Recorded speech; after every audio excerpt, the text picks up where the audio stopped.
காய்கறி வாங்கலான்னு ஒரு கடைக்கு போயிருந்தேன். அங்கே ஆரஞ்சு பழம் பார்க்கறதுக்கே ரொம்ப அழகாக இருந்தது. விலை என்னன்னு கேட்டேன். பேர் பல்ப் ஆரஞ்சுங்க. விலை 185 ரூபாங்க ஒரு கிலோன்னு சொன்னாங்க. சரி, ரெண்டே ரெண்டு பழம் மட்டும் வாங்கிடுவோம். சுவை எப்படி இருக்குன்னு பார்த்து அடுத்த முறை வந்தால் ஒரு கிலோ வாங்கிட்டு போயிடலான்னு வாங்கினேன். இந்த ரெண்டு பழம் 38 ரூபான்னு போட்டிருந்தாங்க. அப்போ ஒவ்வொரு பழத்தோட விலையும் 19 ரூபா வரும்னு நினைக்கிறேன்.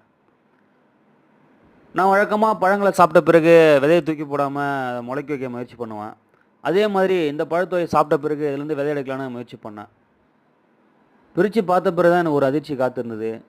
அந்த பழங்களில் ஒரே ஒரு விதை கூட இல்லைங்க. எல்லா சொலையும் பிரித்து பார்த்தேன். ஒரு சொலையில் கூட விதையே இல்லை. ஆனால் பழம் சுவையாக இருக்குது, நல்ல வாசனையாகவும் இருக்குது, நல்ல இனிப்பாகவும் இருக்குது. ஆனால் விதை இல்லையே. இந்த சுவையான பழத்திலிருந்து விதையை எடுத்து செடியாக வளர்க்கலான்னு முயற்சி பண்ண எனக்கு பெரிய ஏமாற்றம் தாங்க முடிஞ்சுது. விதையே இல்லை. எப்படி உருவாக்குறாங்கன்னு தெரில. ஏதாவது விஞ்ஞான வளர்ச்சியோ? இருந்தாலும் இது இருக்கு.